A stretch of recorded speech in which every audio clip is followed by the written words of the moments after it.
이보세요, 한국. 꼴찌한테 뭘 기대합니까? 당신들도 이제 그만 손 떼세요.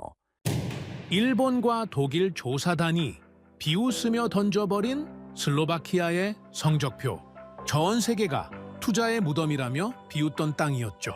그런데 여러분들은 만약 끝이 보이지 않는 이 낭떠러지가 여러분의 운명을 요구한다면 기꺼이 그 손을 잡으시겠습니까? 100이면 100, 죽음의 길이라며 도망칠 겁니다. 그 당시 유럽 최고의 엔지니어들이 이건 사람이 할 짓이 아니다 라며 경악했던 그곳은 정말 최악의 땅이었습니다. 하지만 세상 모두가 미친 짓이라며 도망칠 때 한국은 홀로 이 절벽 끝에서 기적의 설계를 시작했습니다. 영하 20도를 넘나드는 혹한속, 얼음 땅을 찢고 밤낮 없이 터져나온 대한민국의 불꽃은 전 세계가 믿어온 모든 상식을 무참히 박살내 버렸죠. 그리고 단 10년 만에 일본과 독일의 자존심까지 확 꺾어버리고 세계 1위를 당당히 찍으며 유럽의 심장을 장악한 대한민국의 대역전극. 대체 무슨 일이 벌어진 걸까요? 그 전에 잠깐 1초 만에 누를 수 있는 좋아요 버튼을 꾹 눌러주시면 영상 제작에 아주 큰 힘이 됩니다. 그럼 바로 시작하겠습니다. 일본에서 연락이 왔습니다. 슬로바키아와 다시 손잡고 싶다는 겁니다. 저는 전화를 끊고 주먹을 쥐었습니다. 10여 년 전 그날을 잊을 수가 없거든요. 그들은 우리 땅을 밟아보지도 않았습니다. 간절한 우리를 짓밟았죠. 서류만 훑어보고 고개를 저었습니다. 도로도 없고 기술도 없고 투자 가치 없음. 그게 끝이었어요. 우리가 설명하려 해도 듣지 않았습니다. 입을 열기도 전에 자리를 떴죠. 그게 10여 년 전입니다. 근데 지금 전화해서 뭘 어쩌자는 겁니까? 웃기지 마십시오. 제 이름은 이반 노바크입니다. 전 슬로바키아 경제차관이었죠. 이 나라가 가장 어두웠던 시절에 경제정책을 책임졌던 사람입니다. 지금은 정계에서 물러났지만 가끔 이런 연락을 받아요. 과거에 우리를 외면했던 나라들이 이제 와서 협력하자고 손을 내밀죠. 저는 화를 내지 않았습니다. 대신 조용히 창밖을 바라봤어요. 브라티슬라바의 하늘은 맑았습니다. 공장 굴뚝에서 연기가 피어오르고 도로 위로는 자동차들이 쉴 새 없이 달리고 있었죠. 이게 지금 슬로바키아입니다. 세계에서 인구 대비 자동차를 가장 많이 만드는 나라예요. 1000명당 198대. 독일보다 많고 일본보다 많고 미국보다도 많습니다. 우리는 더 이상 선택받기만 하는 나라가 아니에요. 이제 우리가 선택하는 나라가 됐죠. 그런데 10여 년 전만 해도 이 나라는 지도에서 사라질 뻔했습니다. 체코슬로바키아가 둘로 갈라지던 그날을 아직도 생생하게 기억해요. 세상은 이걸 벨벳 이혼이라고 불렀습니다. 부드러운 분리라는 뜻이죠. 참 좋은 이름입니다. 고급스럽고 우아하고 평화로워 보이잖아요. 하지만 저는 묻고 싶습니다. 대체 뭐가 부드럽다는 겁니까? 체코는 알짜배기를 전부 가져갔어요. 스코다 자동차 공장이 체코로 갔습니다. 서유럽과 연결된 고속도로도 체코 쪽이었죠. 숙련된 기술자들, 외국 자본과의 연결고리, 탄탄한 산업 기반까지 몽땅 체코가 차지했어요. 슬로바키아에 남은 건 뭐였는지 아십니까? 험준한 산악지대가 남았습니다. 끝없이 펼쳐진 감자밭이 남았죠. 녹슬어가는 군수 공장과 팔 곳 없는 무기 설비들이 남았어요. 그게 전부였습니다. 우리는 이혼당한 게 아닙니다. 버림받은 겁니다. 그 시절 저와 함께 일하던 동료가 있었어요. 마틴 코발이라는 친구였습니다. 저와 같은 차관급이었죠. 우리는 밤늦게까지 사무실에 남아서 대책을 논의하곤 했어요. 담배 연기가 자욱한 회의실에서 커피를 들이키며 보고서를 검토하던 날들이 아직도 생생합니다. 분리 직후 어느 날 밤 마틴이 제 사무실 문을 벌컥 열고 들어왔어요. 노크도 없이 손에 서류 뭉치를 들고 있었는데 얼굴이 하얗게 질려 있었습니다. 이반, 이것 좀 봐. 지금 당장 봐야 해. 뭔데 그래? 무슨 일이야? 실업률 통계가 나왔어. 이번 달 수치야. 저는 서류를 받아들었습니다. 숫자를 확인하는 순간 심장이 철렁 내려앉았어요. 손끝이 차가워지는 게 느껴졌죠. 20% 이게 진짜야? 3번이나 확인했어. 틀림없어. 5명 중 1명이 일자리가 없다는 거잖아. 이게 나라야? 이게 나라냐고. 저는 서류를 테이블 위에 내동댕이 쳤습니다. 마틴은 아무 말 없이 창밖을 바라봤어요. 어둠 속에 브라티슬라바의 불빛이 드문드문 보였죠. 예전보다 훨씬 어두워진 것 같았습니다. 이반, 솔직히 말해줘. 우리 이거 어떻게 되는 거야? 몰라. 나도 모르겠어. 답이 있긴 한 거야? 저는 대답하지 못했습니다. 대답할 수가 없었어요. 숫자가 너무 잔인했고 현실이 너무 무거웠거든요. 그날 이후로 거리의 풍경이 달라지기 시작했습니다. 처음에는 공장 하나가 문을 닫았어요. 그러더니 그 주변 상점들이 하나둘 셔터를 내렸죠. 식당이 망하면 식재료 납품하던 농가도 쓰러졌습니다. 트럭 회사가 일감을 잃으면 정비소도 텅 비었어요. 마치 도미노 같았습니다. 하나가 쓰러지면 옆에 있던 것도 쓰러지고 또 그 옆에 있던 것도 쓰러지고 마을 전체가 무너져 내리는 데는 그리 오랜 시간이 걸리지 않았습니다. 어느 날 저녁 마틴이 전화를 했어요. 이반, 지금 뭐 해? 사무실이야. 왜? 브라티슬라바 기차역 가봤어? 아니, 안 가봤는데. 왜 갑자기 기차역? 마틴의 목소리가 떨렸습니다. 한번 가봐. 제발 직접 눈으로 봐. 보고서에 안 나오는 게 거기 있어. 저는 그날 밤 기차역으로 향했습니다. 골목을 지나고 광장을 가로질러 역사 건물 앞에 섰어요. 문을 열고 들어가는 순간 저는 그 자리에서 얼어붙었습니다. 플랫폼이 사람들로 가득 차 있었어요. 전부 젊은이들이었습니다. 20살, 25살, 30살. 희망이 가득해야 할 나이의 청년들이 큰 가방을 들고 줄을 서 있었죠. 독일행, 오스트리아행, 어디든 슬로바키아가 아닌 곳으로 떠나려는 사람들이었습니다. 한 청년이 어머니와 포옹하고 있었어요. 어머니는 아들의 팔을 붙잡고 놓지 못하면서 울고 있었죠. 주름진 손이 부들부들 떨리고 있었습니다. 제발 조금만 더 기다려보면 안 되겠니? 상황이 나아질 수도 있잖아. 엄마, 몇 년을 기다렸어요. 더 이상은 못 기다려요. 그래도 여기가 내 나라잖아. 네가 태어난 땅이란 말이야. 청년의 눈에 눈물이 고였습니다. 하지만 흘리지 않았어요. 이를 악물고 버텼죠. 엄마, 나도 떠나기 싫어요. 여기서 살고 싶어요. 근데 일자리가 없잖아요? 아무리 뛰어다녀도 없어요. 어떻게 해요? 굶어 죽으라는 겁니까? 그래도 나라가 뭘 해줬는데요? 청년이 갑자기 소리를 질렀습니다. 플랫폼에 있던 사람들이 일제히 고개를 돌렸어요. 어머니가 움찔했죠. 청년은 눈이 벌겋게 충혈된 채로 계속 말했습니다. 나라가 뭘 해줬냐고요. 학교 다닐 때 열심히 하면 잘 살 수 있다고 했잖아요. 거짓말이었어요. 전부 거짓말이었다고요. 성실하게 살면 뭐 해요? 일자리가 없는데, 미래가 없는데. 어머니는 아무 말도 못하고 그냥 울기만 했습니다. 청년은 숨을 몰아쉬더니 갑자기 어머니를 끌어안았어요. 미안해요, 엄마. 소리 질러서 미안해요. 나도 무서워요. 진짜 무섭다고요. 기차 출발 신호음이 울렸습니다. 청년이 어머니를 놓았어요. 뒤도 돌아보지 않고 기차에 올라탔죠. 어머니는 플랫폼에 서서 기차가 사라질 때까지 손을 흔들었습니다. 기차가 보이지 않게 된 뒤에도 한참을 그 자리에 서 있었어요. 마치 아들이 다시 돌아올 것처럼. 저는 그 광경을 지켜보면서 주먹을 꽉 쥐었습니다. 손톱이 손바닥을 파고들었지만 느껴지지 않았어요. 가슴 속에서 뭔가 무너지는 소리가 났죠. 기차가 떠나고 또 다른 기차가 들어왔습니다. 또 다른 젊은이들이 짐을 들고 올라탔어요. 또 다른 부모들이 눈물을 흘렸죠.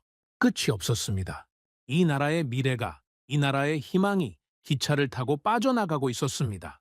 사무실로 돌아오는 길, 발걸음이 천근만근이었어요. 건물에 들어서니 마틴이 복도에서 기다리고 있었습니다. 봤어? 봤어. 어땠어? 저는 대답 대신 사무실 문을 열고 들어갔습니다. 책상 위에 있던 컵을 집어 벽에 내던졌어요. 쨍그랑 소리와 함께 유리 파편이 바닥에 흩어졌죠. 젠장! 우리가 뭘 잘못한 거야? 왜 이 모양이냐고. 마틴이 조용히 따라 들어왔습니다. 문을 닫고 제 옆에 섰어요. 이반, 진정해. 어떻게 진정해? 20살짜리가 나라가 뭘 해줬냐고. 소리 지르는 거 봤어? 그 애 눈 봤냐고. 절망밖에 없었어. 20살인데 눈에 희망이 하나도 없었다고.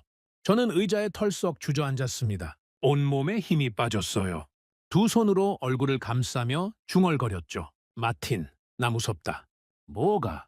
이 나라가 진짜 끝나는 거 아닌가 싶어서, 우리가 아무리 발버둥 쳐도 이미 늦은 거 아닌가 싶어서. 마틴은 대답하지 않았습니다. 대답할 수 없었던 거죠. 우리 둘 다 같은 공포를 느끼고 있었으니까요. 한참 침묵이 흘렀습니다. 마틴이 창가로 걸어가 밖을 바라봤어요. 이반, 저기 봐. 뭘? 비엔나 불빛 보여? 저도 창가로 다가갔습니다. 어둠 속에 멀리 비엔나의 불빛이 반짝이고 있었어요. 화려하고 찬란하고 아름다웠죠. 브라티슬라바에서 불과 1시간 거리야. 근데 저쪽은 빛나고 우리는 꺼져가고 있어. 이게 말이 돼? 저는 대답하지 못했습니다. 같은 하늘 아래인데 왜 우리만 이런 거야? 우리가 뭘 그렇게 못났어? 마틴의 목소리가 갈라졌어요. 저는 그의 어깨를 잡았습니다. 마틴, 포기하면 안 돼. 우리가 포기하면 이 나라는 진짜 끝이야. 알아. 근데 마틴이 고개를 떨궜습니다. 가끔은 도망치고 싶어. 나도 저 기차 타고 떠나버리고 싶다고. 그날 밤 저는 사무실에서 밤을 새웠습니다. 창밖을 바라보며 온갖 생각이 머릿속을 스쳐 지나갔어요. 국가는 아직 지도 위에 있다. 하지만 사람들은 떠나고 있다. 공장은 문을 닫고 있다. 상점들은 셔터를 내리고 있다. 국제사회는 우리를 외면하고 있다. 투자의 블랙홀이라고 부르고 있다. 이 나라에 미래가 있기는 한 걸까? 며칠 뒤 마틴이 신문을 들고 왔습니다. 유럽 경제 전문지였어요. 거기에 이런 기사가 실려 있었죠. 동유럽 투자 유망 국가 순위. 어디 봐. 우리는 몇 위야? 마틴이 쓴웃음을 지었습니다. 순위에 없어. 체코 3위, 폴란드 5위, 헝가리 7위, 슬로바키아는 이름 자체가 없어. 저는 신문을 빼서 들었어요. 정말이었습니다. 10개 국가가 나열되어 있었는데 슬로바키아라는 이름은 어디에도 없었죠.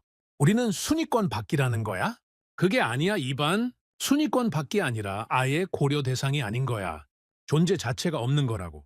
신문을 내려놓으며 저는 중얼거렸습니다. 유럽의 병자, 투자의 블랙홀. 그게 우리야. 어떻게 할 거야? 어떻게 하긴. 버텨야지. 버티는 수밖에 없어.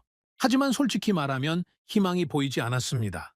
사방이 막혀 있었어요. 앞도 뒤도 옆도 전부 벽이었죠. 일본 조사단이 슬로바키아를 방문한 건 그 즈음이었습니다. 유명한 자동차 회사였어요. 이름만 대면 누구나 아는 그런 기업이었죠. 동유럽에 공장을 짓겠다고 했고 슬로바키아도 후보지로 검토하겠다는 연락을 받았을 때 저와 마틴은 사무실에서 부둥켜 안고 기뻐했습니다. 이번엔 진짜야. 일본이라고. 세계 최고 자동차 강국이잖아. 알아. 진정해. 이번엔 제대로 준비하자. 절대 놓치면 안 돼. 우리는 잠시 정상 국가가 된 기분을 맛봤어요. 드디어 누군가 우리를 봐주는구나. 우리도 선택받을 수 있는 나라구나. 그런 착각이 들었죠. 얼마나 오랜만에 느껴보는 감정인지 몰랐습니다. 일주일 동안 밤을 새워가며 자료를 준비했어요. 슬로바키아의 지리적 이점, 노동력의 우수함, 정부 지원 계획까지 빠짐없이 정리했습니다. 프레젠테이션을 수십 번 연습했죠. 마틴이 질문하면 제가 대답하고, 제가 질문하면 마틴이 대답하고, 예상되는 반론까지 전부 준비했어요. 조사단이 도착하던 날, 저는 새 양복을 입고 공항에 나갔습니다. 구두도 반짝반짝 닦았죠. 손바닥에 땀이 날 정도로 긴장했지만 최대한 여유 있는 표정을 지으려고 애썼어요. 회의실에서 저는 2시간 동안 발표를 했습니다. 목이 쉴 정도로 설명했어요. 이 나라의 가능성, 우리 노동자들의 성실함, 정부의 전폭적인 지원 약속. 진심을 다해 말했습니다. 그들은 조용히 듣고 있었어요. 표정 변화가 없었죠. 가끔 서로 눈짓을 주고받았는데 무슨 의미인지 알 수 없었습니다. 발표가 끝나고 저는 물었어요. 질문이나 궁금하신 점 있으시면 말씀해 주십시오. 단장이 서류를 넘기며 말했습니다. 몇 가지 확인하겠습니다. 브라티슬라바에서 질리나까지 도로 상태가 어떻습니까? 현재는 국도를 이용해야 합니다. 하지만 고속도로 확충 계획이 예상 소요 시간은요? 약 3시간 정도입니다. 한국까지는요? 차로 4시간 정도 소요됩니다. 단장이 펜을 내려놓았어요.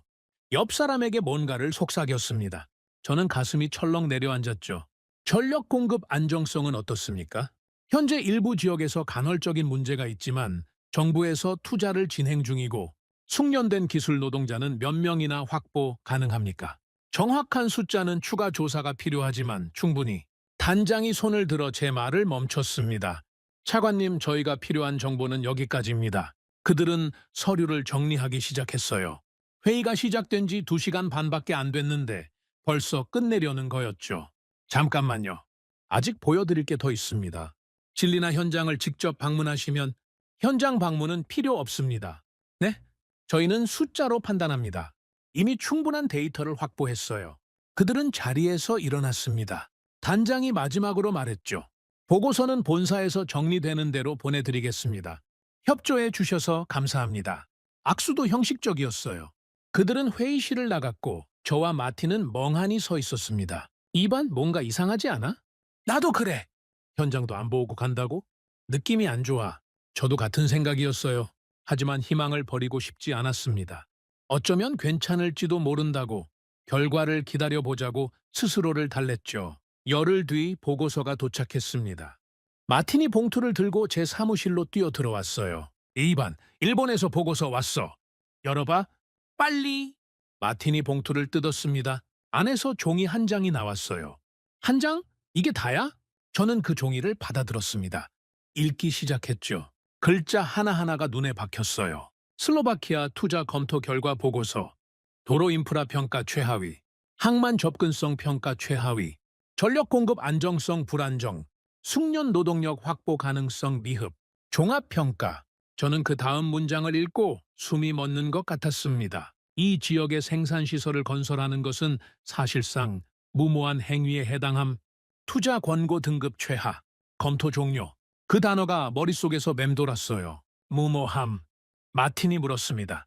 뭐라고 써 있어? 이반, 왜 그래? 얼굴이 하얘졌어. 저는 대답하지 못했어요. 그냥 서류를 마틴에게 건넸습니다. 마틴이 읽기 시작했죠. 그의 얼굴도 점점 굳어졌어요. 이반, 이게 뭐야? 이게 보고서야? 보고서래? 우리가 일주일 동안 밤새워서 준비한 자료가 300장이 넘어. 근데 답이 한 장이야? 한 장짜리 사형 선고? 저는 의자에 털썩 주저앉았습니다. 다리에 힘이 풀렸어요. 마틴, 우리가 쓸데가 없는 나라래. 마틴이 서류를 테이블 위에 내던졌어요. 말도 안 돼. 현장도 안 보고 이런 판정을 내려? 숫자 몇 개 보고 나라 전체를 이런 식으로 규정해? 저는 대답하지 않았습니다. 대답할 힘이 없었어요. 그날 저녁 저는 사무실에서 나가지 못했습니다. 창밖을 바라보며 한참을 앉아 있었죠. 머릿속에서 같은 생각이 맴돌았어요. 숫자가 사람을 죽일 수 있다는 걸 그날 처음 배웠습니다. 그런데 이게 끝이 아니었어요. 진짜 지옥은 그 다음부터였습니다. 일본의 보고서가 업계에 퍼졌어요. 어떻게 퍼졌는지는 모르겠습니다. 누가 흘렸는지도 모르죠. 하지만 퍼졌어요. 아주 빠르게. 며칠 뒤 독일 자동차 회사에서 연락이 왔습니다. 예정됐던 슬로바키아 방문을 취소한다는 내용이었어요. 저는 전화기를 붙잡고 물었습니다. 취소요? 갑자기 왜 그러십니까? 내부 검토 결과 슬로바키아는 후보지에서 제외하기로 결정했습니다. 검토를 하셨다고요? 아직 오시지도 않으셨지 않습니까? 뭘 보고 검토를 하신 겁니까? 다른 경로를 통해 충분한 정보를 확보했습니다. 양해 부탁드립니다. 전화가 끊겼어요. 다른 경로. 그게 뭔지 뻔했죠. 일본 보고서였습니다. 그 다음 주에는 프랑스에서 연락이 왔어요. 같은 내용이었습니다. 방문 취소, 후보지 제외. 그 다음에는 이탈리아였죠. 역시 같은 말이었어요. 슬로바키아는 검토 대상에서 제외되었습니다. 마틴이 사무실로 뛰어 들어왔습니다. 이반, 이거 봤어? 뭘? 유럽 자동차 협회에서 발표한 동유럽 투자 계획서야. 마틴이 서류를 테이블 위에 펼쳤어요. 저는 읽기 시작했습니다. 체코 투자 확정, 폴란드 투자 확정, 헝가리 검토 중, 루마니아 관심 표명, 슬로바키아는 끝까지 읽어봐. 저는 서류를 끝까지 읽었습니다. 슬로바키아라는 이름은 어디에도 없었어요. 우리는 언급조차 안 됐어? 탈락도 아니야. 아예 후보에서 제외된 거지. 처음부터 경쟁 대상이 아니었던 거야. 저는 서류를 내려놓았습니다. 손에 힘이 들어가지 않았어요. 마틴, 우리가 뭘 그렇게 잘못한 거야? 왜 이러는 거야? 우리도 사람이잖아. 우리도 나라잖아? 마틴은 대답하지 않았어요. 대답할 수 없었던 거죠. 국제 경제지들이 우리를 뭐라고 불렀는지 아십니까? 투자의 블랙홀. 돈을 넣으면 사라지는 나라. 유럽의 병자. 기사마다 그런 표현이 붙었어요. 슬로바키아라는 이름 옆에는 항상 부정적인 수식어가 따라다녔죠. 어느 날 밤 마틴이 제 사무실로 찾아왔습니다. 술병을 들고 있었어요. 이반, 한잔하자. 무슨 일이야, 이 시간에. 그냥 미칠 것 같아서. 우리는 사무실 소파에 앉아 술을 마셨습니다. 창밖으로 브라티슬라바의 야경이 보였어요. 불빛이 드문드문했죠. 마틴이 말했습니다. 이반, 솔직히 말해줘. 우리 답이 있긴 한 거야? 몰라. 나도 모르겠어. 일본도 떠났고 독일도 떠났고 프랑스도 떠났어. 이제 누가 남았어? 우리한테 관심 있는 나라가 어디 있어? 저는 대답하지 못했습니다. 진짜로 답이 없었거든요. 이반, 나 무서워. 뭐가? 이대로 끝나는 거 아닌가 싶어서. 이 나라가 진짜로 사라지는 거 아닌가 싶어서. 저도 같은 생각이었어요. 하지만 입 밖으로 내지는 못했습니다. 그날 이후 저는 인식이 바뀌었습니다. 이건 더 이상 투자 유치 경쟁이 아니었어요. 기업을 설득하는 문제가 아니었죠.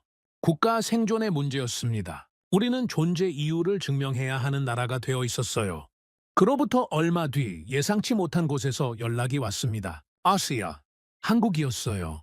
기아 자동차에서 연락이 왔다고 했을 때 저는 별 감흥이 없었습니다. 솔직히 말하면요. 마틴이 물었죠. 한국? 기아? 그게 뭐 하는 회사야? 자동차 만드는 회사래. 들어본 적 없는데. 나도 잘 몰라. 우리는 서로를 쳐다봤어요. 기대는 없었습니다. 일본, 독일, 프랑스, 이탈리아. 세계적인 기업들이 전부 등을 돌렸는데 한국이라고 다를 게 뭐가 있겠습니까? 어차피 형식적인 미팅이겠지. 와서 훑어보고 폴란드로 가겠지. 아마 그렇겠지. 저는 솔직히 이미 답을 알고 있다고 생각했어요. 폴란드가 될 거라고. 객관적으로 보면 폴란드가 압도적으로 유리했거든요. 인구도 많고 땅도 넓고 인프라도 좋고 우리가 이길 방법이 없었습니다. 한국은 희망이 아니었어요. 그냥 마지막으로 남은 변수였습니다. 될 거라고 생각하지 않았죠. 그런데 한국 사람들이 도착한 뒤 이상한 일이 벌어지기 시작했습니다. 한국 사람들이 도착한 날 저는 또 공항에 나갔습니다. 솔직히 기대는 없었어요. 일본, 독일, 프랑스 전부 똑같았잖아요. 와서 훑어보고 비웃고 떠났죠. 한국이라고 다를 게 뭐가 있겠습니까? 그런데 비행기에서 내린 사람들을 보고 저는 조금 의아했습니다. 분위기가 달랐어요. 일본이나 독일 조사단은 전부 무표정하고 차가운 얼굴이었거든요. 그런데 한국 사람들은 뭔가 달랐습니다. 눈빛이 살아있었어요. 주변을 두리번거리면서 호기심 어린 표정을 짓고 있었죠. 단장으로 보이는 사람이 먼저 다가왔습니다. 저보다 먼저 손을 내밀었어요. 멀리까지 마중 나와 주셔서 감사합니다. 기아 자동차에서 왔습니다. 저는 살짝 당황했어요. 지금까지 만난 조사단 중에 먼저 인사한 사람은 처음이었거든요. 아, 네. 환영합니다. 슬로바키아 경제부 이반 노바크입니다. 비행기에서 창밖을 봤는데 산이 정말 많더군요. 경치가 아름답습니다. 아름답다고요. 저는 속으로 쓴웃음을 지었습니다. 일본 사람들은 그 산을 보고 뭐라고 했는지 아십니까? 물류의 악몽이라고 했어요. 도로 놓기 불가능하다고 했죠. 그런데 이 사람은 아름답다고 합니다. 감사합니다. 하지만 솔직히 말씀드리면 그 산들 때문에 도로 사정이 좋지 않습니다. 미리 아시는 게 좋을 것 같아서요. 알고 있습니다. 자료 다 검토했어요. 그래도 오신 겁니까? 단장이 웃었습니다. 그래서 온 겁니다. 저는 그 말의 의미를 바로 이해하지 못했어요. 무슨 뜻이지? 산이 많아서 안 좋다는 걸 알면서 왜 오는 거지? 회의실에 도착해서 저는 또 발표를 시작했습니다. 똑같은 자료, 똑같은 내용이었어요. 일본한테도 했고, 독일한테도 했고, 프랑스한테도 했던 그 발표. 이제는 외울 정도였죠. 솔직히 허탈한 마음으로 했습니다. 어차피 결과는 뻔하니까. 그런데 분위기가 달랐어요. 한국 사람들은 진짜로 듣고 있었습니다. 고개를 끄덕이고 메모를 하고 중간중간 질문을 던졌죠. 이 지역 노동자들의 평균 교육 수준은 어떻습니까? 기술 교육 기관이 근처에 있습니까? 전력 공급 문제는 어느 정도 기간 안에 해결될 수 있습니까? 저는 놀라면서도 열심히 대답했습니다. 이런 질문을 받아본 게 얼마 만인지 몰랐어요. 다른 나라들은 질문조차 안 했거든요. 듣지도 않았고 관심도 없었죠. 발표가 끝나고 단장이 말했습니다. 현장을 보고 싶습니다. 후보지로 생각하시는 곳이 어딥니까? 진리나라는 지역이 있습니다. 다만 솔직히 말씀드리면 지금은 아무것도 없습니다. 그냥 빈 땅이에요. 괜찮습니다. 직접 보겠습니다. 저는 마틴과 눈을 마주쳤어요. 마틴도 놀란 표정이었죠. 현장을 보겠다고 한 조사단은 처음이었거든요. 차를 타고 진리나로 향했습니다. 브라티슬라바에서 꽤 먼 거리였어요. 산길을 구불구불 돌아가야 했죠. 저는 속으로 걱정했습니다. 이 길을 보면 또 돌아가겠지. 일본 사람들처럼 한숨 쉬면서. 그런데 한국 사람들은 창밖을 보며 연신 뭔가를 적고 있었어요. 지형을 살피고 사진을 찍고 서로 뭔가를 열심히 논의했습니다. 진리내에 도착했어요. 허허벌판이었습니다. 진짜로 아무것도 없었어요. 풀만 무성하게 자란 빈 땅, 멀리 산이 보이고 바람만 쌩쌩 불었죠. 저는 부끄러웠습니다. 이걸 보여주는 게 맞나 싶었어요. 보시다시피 지금은 아무것도 없습니다. 하지만 여기에 공장을 지으시면 단장이 손을 들어 제 말을 멈췄어요. 아, 또 시작이구나. 안 된다고 하겠구나. 저는 마음의 준비를 했습니다. 그런데 단장이 한 말은 전혀 예상 밖이었어요. 차관님, 저도 솔직하게 말씀드리겠습니다. 네, 말씀하십시오. 저희 내부에서도 의견이 갈립니다. 폴란드 쪽이 조건이 훨씬 좋거든요. 저는 가슴이 철렁 내려앉았어요. 역시 그렇구나. 폴란드겠구나. 폴란드는 인구가 슬로바키아의 8배입니다. 땅은 평야지대라 공장 짓기 좋고 고속도로도 이미 깔려 있어요. 항구 접근성도 훨씬 낮죠. 알고 있습니다. 상식적으로 보면 폴란드가 맞습니다. 저는 고개를 떨궜어요. 알고 있었습니다. 객관적으로 우리가 이길 수 없다는 거. 그래서 저희 내부에서도 이런 말이 나옵니다. 단장이 잠시 멈췄어요. 우린 안 되겠지. 폴란드는 조건이 너무 좋다는데. 저는 고개를 들었습니다. 뭐라고요? 한국 측에서도 그런 말이 나온다고요? 네.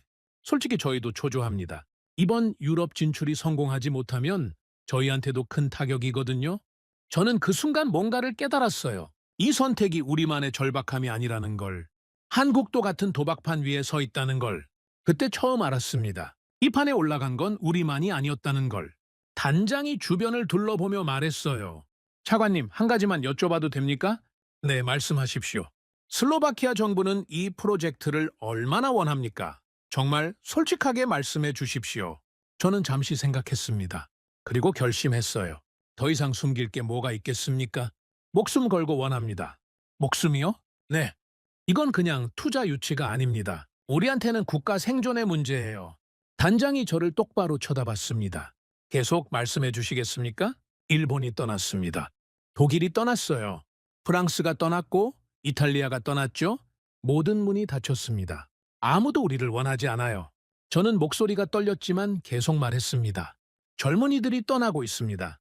매일 기차역에서 짐을 싸들고 나가요. 이 나라에 미래가 없다고, 여기 있으면 죽는다고 소리 지르면서 그 모습을 저는 직접 봤습니다. 단장의 표정이 변했어요. 뭔가 진지해졌죠? 기아 자동차가 와주시면 이 나라의 미래가 생깁니다. 안 오시면 우리는 끝이에요. 진짜로 끝입니다. 저는 잠시 숨을 골랐습니다. 그리고 말했어요. 그래서 저희는 모든 걸 걸겠습니다. 모든 걸이라니요? 공장 부지를 무상으로 제공하겠습니다. 회의실이 술렁거렸어요. 한국 측 사람들이 서로 눈짓을 주고받았습니다. 세금을 대폭 감면하겠습니다. 장기간 동안요. 그리고 저는 마틴을 쳐다봤어요. 마틴이 고개를 끄덕였습니다. 고속도로가 없다고 하셨죠? 산이 막고 있다고 하셨죠? 네, 그렇습니다. 산을 뚫겠습니다. 뭐라고요? 진리나까지 고속도로를 놓겠습니다. 산이 막고 있으면 산을 뚫어서라도 길을 내겠습니다. 기아 자동차가 오신다면요. 회의실이 조용해졌어요. 한국 측 단장이 물었습니다. 차관님, 그게 가능합니까? 산을 뚫는다는 게 쉬운 일이 아닌데요. 천문학적인 비용이 들 텐데. 압니다. 시간도 오래 걸리겠죠. 나라 전체가 허리띠를 졸라매야 할 겁니다. 하지만 하겠습니다. 왜 그렇게까지 하시려는 겁니까? 저는 테이블 위에 손을 올렸습니다. 떨리는 걸 숨기려고 꽉 눌렀어요. 이 제안은 협상이 아닙니다. 국가가 국가에게 보내는 고백이에요. 제발 우리를 선택해 달라는. 저는 자리에서 일어났습니다. 그리고 허리를 깊이 숙였어요. 옆에 있던 마틴도 따라 일어나서 허리를 숙였죠. 부탁드립니다. 저희한테 기회를 주십시오. 몇 초가 몇 시간처럼 느껴졌어요. 허리를 숙인 채로 기다렸습니다. 단장이 입을 열었어요. 차관님, 고개를 드십시오. 저는 천천히 고개를 들었습니다. 저희 기아 자동차가 이번 유럽 공장을 결정할 때 기준이 하나 있습니다. 무엇입니까? 조건이 좋은 곳으로 가는 게 아닙니다. 단장이 저를 똑바로 쳐다보며 말했어요. 우리를 가장 절실히 원하는 곳으로 갑니다. 저는 심장이 멈추는 것 같았습니다. 저희도 예전에 그랬습니다. 아무것도 없던 시절 누군가에게 기회를 달라고 빌었던 적이 있어요. 폐허 위에서 맨손으로 시작했죠. 그 마음 압니다. 단장의 눈이 젖어 있는 것 같았어요. 본사에 강력히 추천하겠습니다. 저는 다리에 힘이 풀리는 것 같았습니다. 마틴이 제 팔을 잡아줬어요. 그로부터 며칠 뒤 한국에서 최종 결정이 내려왔습니다. 기아 자동차는 폴란드를 포기하고 슬로바키아 질리나를 선택했습니다. 저는 그 소식을 듣고 한참 동안 아무 말도 못했어요. 마틴이 물었죠. 이반, 왜 그래? 좋은 소식이잖아. 마틴, 폴란드 조건 알지? 인구 8배, 인프라 완비, 땅도 평야야. 근데 왜 우리를 선택한 거야? 이해가 안 가? 나도 몰라. 상식적으로는 말이 안 되지. 나중에 알게 됐습니다. 기아 자동차 경영진이 이런 말을 했다더군요. 계산기를 내려놓고 사람을 봤다. 숫자가 아니라 각오를 봤다. 그들은 조건을 본 게 아니었어요. 우리의 절박함을 본 거였습니다. 유럽 언론은 난리가 났어요. 조롱하는 기사가 쏟아졌죠. 한국인들 미쳤다. 저 산골짜기에서 자동차를 만들겠다고? 100% 실패다. 물류비만 해도 감당이 안 될 텐데. 몇 년 안에 철수할 거다. 동유럽 진출의 최악의 선택. 기아는 곧 후회할 것이다. 저는 그 기사들을 읽으면서 주먹을 쥐었습니다. 하지만 화가 나지는 않았어요. 오히려 결의가 생겼죠. 두고 보십시오. 우리가 해낼 테니까. 마틴이 물었습니다. 이반, 이거 진짜 되는 거야? 기사 보면 다들 망할 거라는데. 몰라. 솔직히 나도 모르겠어. 하지만 한 가지는 확실해. 뭔데? 이번에 실패하면 진짜 끝이야. 두 번째 기회는 없어. 저는 창밖을 바라봤습니다. 진리나 방향이었어요. 아직은 아무것도 없는 빈 땅. 그런데 그 순간 새로운 질문이 머릿속을 스쳤습니다. 그들이 우리를 선택했다. 요타. 그런데 이제 어떻게 해야 하지? 기아가 원하는 건 공장만이 아니었어요. 도로가 필요했고 전력이 필요했고 부품 공급망이 필요했죠. 우리가 약속한 것들을 전부 지켜야 했습니다. 산을 뚫겠다고 했잖아요. 세금을 감면하겠다고 했잖아요. 땅을 무상으로 주겠다고 했잖아요. 그 약속들을 지키려면 우리는 어디까지 내줘야 하는 걸까요? 저는 그제야 깨달았습니다. 그들이 우리를 선택한 순간 우리는 자존심을 지킬 여유를 잃었다는 걸. 이제 진짜 시작이었습니다. 기아 자동차가 슬로바키아를 선택했다는 소식이 전해지자마자 저는 안도하기는커녕 더 큰 걱정에 휩싸였습니다. 선택받은 건 좋아요. 하지만 이제부터가 진짜 문제였거든요. 우리가 약속한 것들을 떠올려 봤습니다. 땅 무상 제공, 세금 장기 감면, 산을 뚫어서 고속도로 건설. 말로는 쉬웠어요. 하지만 그 약속들을 실제로 이행하려면 정부 승인이 필요했습니다. 이후의 동의가 필요했어요. 예산 확보가 필요했죠. 결코 쉽게 될 일이 아니었습니다. 예상대로 반발이 터져 나왔어요. 가장 먼저 문제를 제기한 건 의회였습니다. 야당 의원들이 들고 일어났죠. 정부가 제시한 조건이 과도합니다. 다시 검토해야 합니다. 의회 본회의장에서 야당 대표가 발언했어요. 저는 방청석에서 그 모습을 지켜보고 있었습니다. 땅을 무상으로 제공한다고요?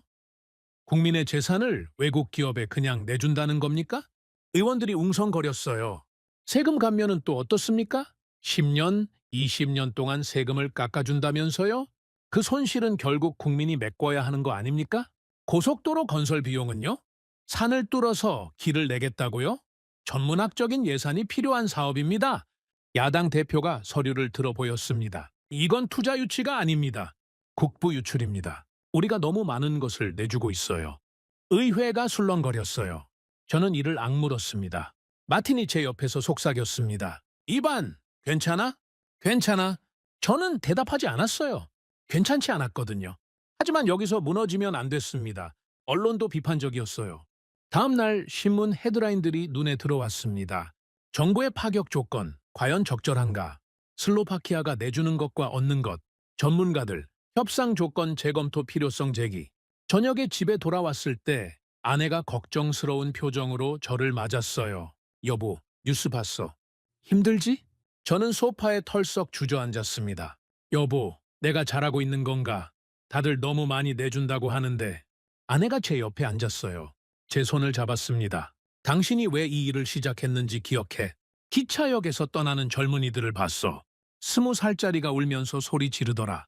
여기선 답이 없다고. 그래. 그래서 시작한 거잖아. 저 아이들한테 일자리를 주고 싶었어. 이 나라에 남아도 괜찮다는 걸 보여주고 싶었어. 아내가 제 손을 꽉 쥐었어요. 그럼 된 거야. 당신은 나라를 위해 어려운 결정을 하고 있는 거야. 그날 밤 저는 잠이 오지 않았어요. 천장을 바라보며 생각했습니다. 이 결정이 실패하면 어떻게 되지? 모든 비난이 나한테 쏟아지겠지. 하지만 성공하면 젊은이들이 떠나지 않아도 되는 나라, 일자리가 있는 나라, 희망이 있는 나라, 그걸 만들 수 있다면 비판을 받아도 견딜 수 있었어요. 며칠 뒤 정부 내부 회의가 열렸습니다. 장관들이 모인 자리였어요. 재무장관이 먼저 입을 열었습니다. 이반, 자네가 제시한 조건을 다시 검토해봤네. 솔직히 부담이 크네. 장관님, 말씀하십시오. 땅 무상 제공은 그렇다 치세. 세금 감면도 이해하겠네. 하지만 고속도로 건설은 다른 문제야. 천문학적인 금액이야. 다른 장관이 끼어들었어요. 다른 분야 예산에 영향을 줄 수밖에 없어. 위험 부담이 너무 크지 않나? 목소리들이 겹쳤어요. 저는 조용히 듣고 있었습니다. 한참 뒤 제가 입을 열었습니다. 다들 말씀 끝나셨습니까? 회의실이 조용해졌어요. 제가 한 가지 여쭤보겠습니다. 지금 이대로 가면 이 나라의 미래가 있습니까? 아무도 대답하지 않았어요. 실업률 20%입니다. 젊은이들이 매일 떠나고 있어요. 외국 기업들은 전부 등을 돌렸습니다. 일본이 떠났고 독일이 떠났고 프랑스가 떠났어요. 여전히 침묵이었어요. 기아자동차가 유일합니다. 유일하게 우리한테 손을 내민 기업이에요. 이 기회를 놓치면 다음은 없습니다. 재무장관이 말했어요. 그래도 조건을 조금 조정할 수는 없나? 장관님, 솔직히 말씀드리겠습니다. 우리한테 협상력이 없습니다. 전 세계가 우리를 투자의 블랙홀이라고 부릅니다. 그런 평가를 받는 나라가 무슨 협상을 합니까? 저는 테이블 위에 손을 올렸습니다. 이건 협상이 아닙니다. 이건 기회를 잡는 거예요. 어쩌면 마지막 기회를. 체면이 있지 않나. 국가의 품이라는 게 있어. 제가 말했어요. 천천히. 또박또박. 체면은 일자리를 만들어주지 않습니다. 품위는 공장을 세워주지 않아요. 지금 우리한테 필요한 건 체면이 아니라 기회입니다. 회의실이 고요해졌어요. 저는 이 나라의 체면보다 이 나라의 미래를 지키겠습니다. 이 결정이 실패하면 모든 책임은 제가 지겠습니다. 저는 장관들을 둘러봤어요. 부탁드립니다. 이번 한 번만 믿어주십시오. 긴 침묵이 흘렀습니다. 마침내 재무장관이 긴 한숨을 쉬었습니다. 자네, 참 고집이세. 요와. 가보자. 어차피 다른 대안도 없잖아. 다른 장관들도 하나둘 고개를 끄덕였어요. 저는 고개를 숙였어요. 감사합니다. 반드시 성과를 내겠습니다. 계약 서명식 날이 다가왔습니다. 브라티슬라바의 한 호텔 연회장이었어요. 기자들이 가득 모여 있었죠. 저는 계약서를 들여다봤어요. 수십 페이지에 달하는 문서였습니다. 우리가 약속한 모든 것이 적혀 있었죠. 공장 부지 무상 제공, 법인세 장기 감면, 고속도로 건설, 철도 연결, 전력 공급 보장. 한 장 한 장 넘길 때마다 손이 무거워졌어요. 기아자동차 측 대표가 말했습니다. 차관님, 준비되셨습니까? 저는 펜을 집어들었어요. 손끝이 미세하게 떨렸습니다. 이 서명 하나로 돌아올 수 없는 길을 가게 되는 거였어요. 성공하면 이 나라의 전환점이 되고 실패하면 모든 책임이 제게 돌아오겠죠. 저는 심호흡을 했습니다. 그리고 펜을 종이 위에 올렸어요. 서명을 했습니다. 이반 노바크. 플래시가 터졌어요. 박수 소리가 연회장을 채웠습니다. 기아자동차 측 대표가 제 손을 잡았어요. 차관님 감사합니다. 저희도 최선을 다하겠습니다. 저야말로 감사합니다. 저희를 선택해 주셔서 우리는 단순히 투자하는 게 아닙니다. 함께 위험을 나누는 겁니다. 동반자예요. 저희도 예전에 아무것도 없던 시절이 있었습니다. 폐허에서 시작했죠. 누군가 기회를 줬고 그 기회를 살렸습니다. 이제 저희가 그 역할을 하고 싶습니다. 저는 그의 손을 꽉 잡았어요. 꼭 성공시키겠습니다. 서명식이 끝나고 저는 연회장 밖으로 나왔습니다. 창밖을 바라봤어요. 해가 지고 있었습니다. 마틴이 다가왔어요. 이반? 수고했어? 아직 아무것도 안 했어. 서명만 했지. 서명이 제일 어려운 거야. 책임지겠다고 이름을 거는 거잖아. 저는 창밖을 바라보며 말했습니다. 마틴, 솔직히 무서워. 이게 진짜 될까? 마틴이 제 어깨를 잡았어요. 오늘 우리가 한 건 자존심을 버린 게 아니야. 더 큰 걸 얻기 위해 잠시 내려놓은 거야. 더 큰 거? 이 나라의 미래, 젊은이들의 일자리. 그게 자존심보다 중요한 거 아니야? 저는 고개를 끄덕였어요. 빠졌어요. 서명은 끝이 아니라 시작이었습니다. 이제 약속을 지켜야 했어요. 산을 뚫어야 했고, 도로를 놓아야 했고, 공장이 돌아갈 수 있도록 모든 걸 준비해야 했죠. 유럽 언론들은 여전히 회의적이었어요.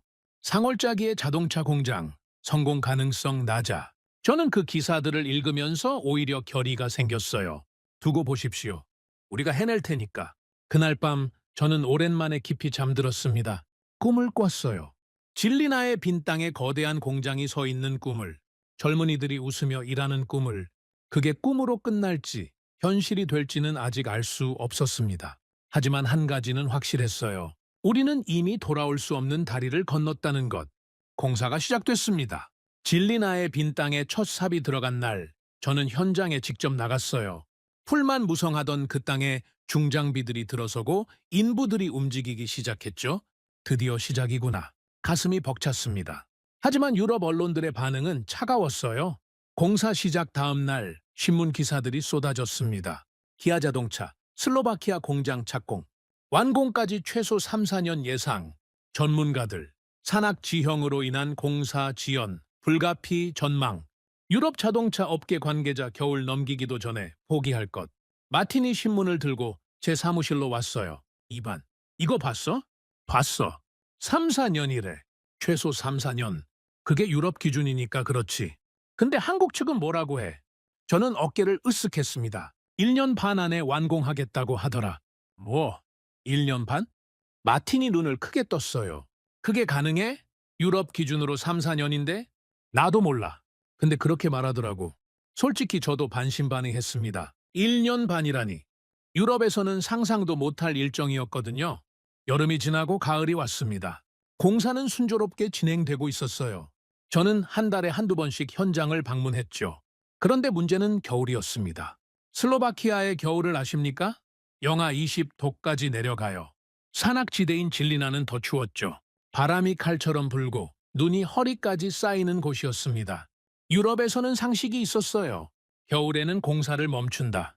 콘크리트가 얼어붙고 장비가 작동하지 않고 인부들이 버틸 수 없거든요. 다들 그렇게 했습니다. 봄이 올 때까지 기다리는 거죠. 11월 말 첫눈이 내렸어요. 저는 유럽 기업들의 관행을 떠올렸습니다. 이제 공사가 멈추겠구나. 봄까지 기다려야겠구나. 그런데 이상한 소식이 들려왔어요. 마틴이 전화를 했습니다. 이반, 진리나 현장에서 이상한 일이 벌어지고 있대. 이상한 일? 무슨 일? 공사가 안 멈췄대. 뭐? 지금 영하 15도야. 눈도 오고 있고. 나도 알아. 근데 멈추지 않았대. 오히려 더 빨라졌다더라. 저는 직접 확인하기로 했습니다. 다음 날 아침 차를 몰고 진리나로 향했어요. 현장에 도착한 건 오후 3시쯤이었습니다. 해가 지기 시작할 때였죠. 그런데 제 눈앞에 펼쳐진 광경에 저는 말문이 막혔어요. 거대한 천막이 쳐져 있었습니다. 공사 현장 전체를 덮을 만큼 큰 천막이었어요. 그 안에서 불빛이 새어나오고 있었죠. 차에서 내려 현장으로 걸어갔습니다. 천막 안으로 들어가는 순간 따뜻한 공기가 얼굴을 감쌌어요. 난로였습니다. 수십 대의 산업용 난로가 천막 안에서 가동되고 있었어요. 그 열기로 콘크리트가 얼지 않게 유지하고 있었죠. 그리고 인부들이 일하고 있었습니다. 영하의 날씨에, 눈이 내리는 날에 멈추지 않고 한국인 현장 감독이 저를 발견하고 다가왔어요. 차관님, 어서 오십시오. 이 추운 날씨에 직접 오셨습니까? 공사가 계속되고 있다고 들어서요. 직접 보고 싶었습니다. 네, 계속하고 있습니다. 겨울인데요. 유럽에서는 보통 겨울에 공사를 멈춥니다. 감독이 웃었어요. 저희는 멈추지 않습니다. 왜요? 위험하지 않습니까? 위험하죠. 힘들기도 하고요. 하지만 약속한 기한이 있으니까요. 저는 천막 안을 둘러봤습니다. 인부들이 묵묵히 일하고 있었어요. 한국인도 있었고 슬로바키아 현지인도 있었죠. 모두 땀을 흘리며 움직이고 있었습니다. 저 사람들 지금 몇 시간째 일하는 겁니까? 교대 근무입니다. 24시간 3교대로 돌아갑니다. 24시간이요? 네. 낮에도 일하고 밤에도 일합니다. 쉬지 않습니다. 저는 할 말을 잃었어요. 한국에서는 이게 보통입니까? 감독이 잠시 생각하더니 말했습니다. 보통이라기보다는 필요하면 하는 겁니다. 저희도 예전에 아무것도 없었거든요. 맨손으로 시작해서 여기까지 왔습니다. 그때 배운 게 있어요. 뭔데요? 시간은 기다려주지 않는다는 겁니다. 기회가 왔을 때 잡아야 해요. 그래서 멈추지 않습니다. 저는 그 말을 가슴에 새겼습니다. 현장을 나와 차로 돌아가는데 마틴이 전화를 했어요. 이반, 어때? 직접 봤어. 봤어. 어떻던데? 저는 잠시 말을 멈췄습니다. 그리고 대답했어요. 마틴, 이 사람들 진짜 대단해.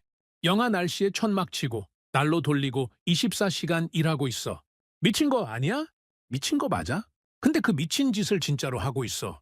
전화를 끊고 저는 한참 동안 현장을 바라봤습니다. 어둠 속에서 천막의 불빛이 빛나고 있었어요. 마치 거대한 등불 같았죠. 그들은 시간을 기다리지 않았습니다. 시간을 밀어붙이고 있었어요. 그 뒤로 이상한 소문이 퍼지기 시작했습니다. 진리나 주민들 사이에서요? 저 한국 사람들 잠을 안 자나 봐. 밤에도 불이 안 꺼져. 새벽 3시에도 일하더라고. 저러다 다 쓰러지는 거 아니야? 어느 날 진리나 시장이 저를 찾아왔어요. 차관님, 한국 사람들 때문에 주민들이 걱정을 하고 있습니다. 무슨 걱정이요? 저렇게 무리하다가 사고가 나는 거 아닌가 해서요.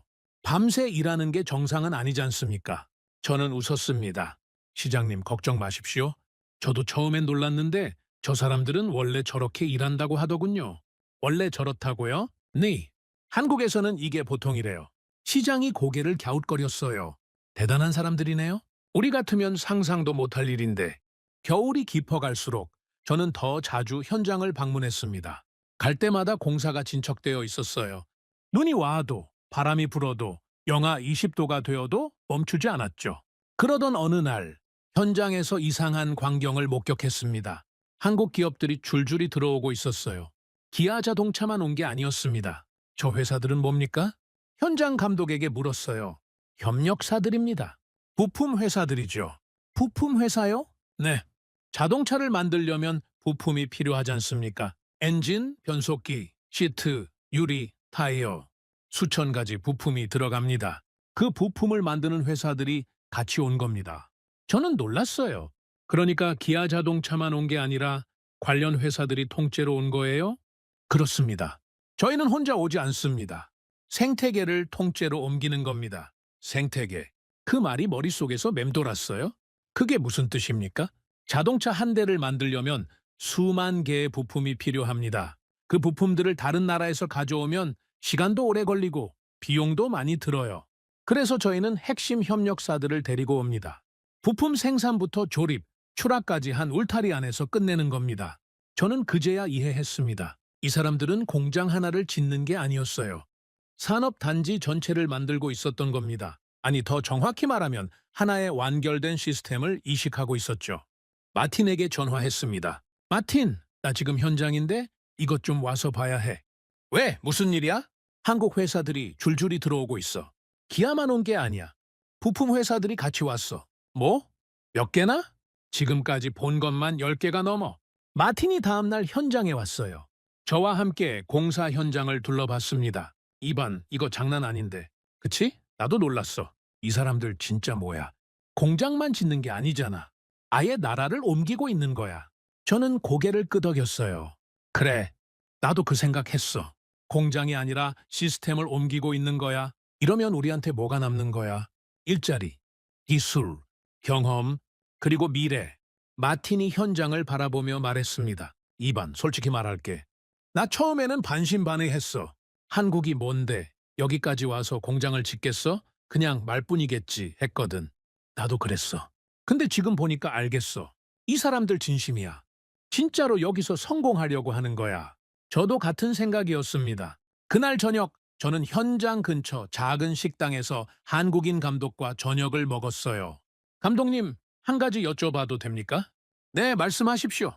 왜 이렇게까지 하십니까? 겨울에도 멈추지 않고 24시간 일하고. 유럽 기업들은 절대 이렇게 안 하거든요. 감독이 잠시 생각했어요. 그리고 말했습니다. 차관님, 저희도 예전에 아무것도 없었습니다. 네? 한국도 전쟁 끝나고 폐허였어요.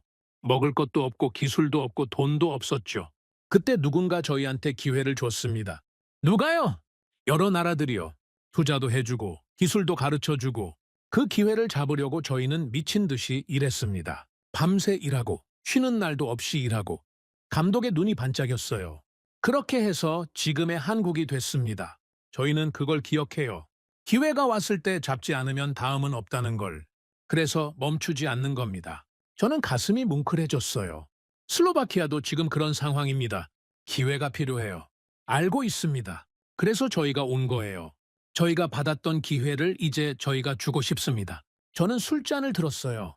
감사합니다. 진심으로. 감독도 술잔을 들었습니다. 성공합시다. 같이.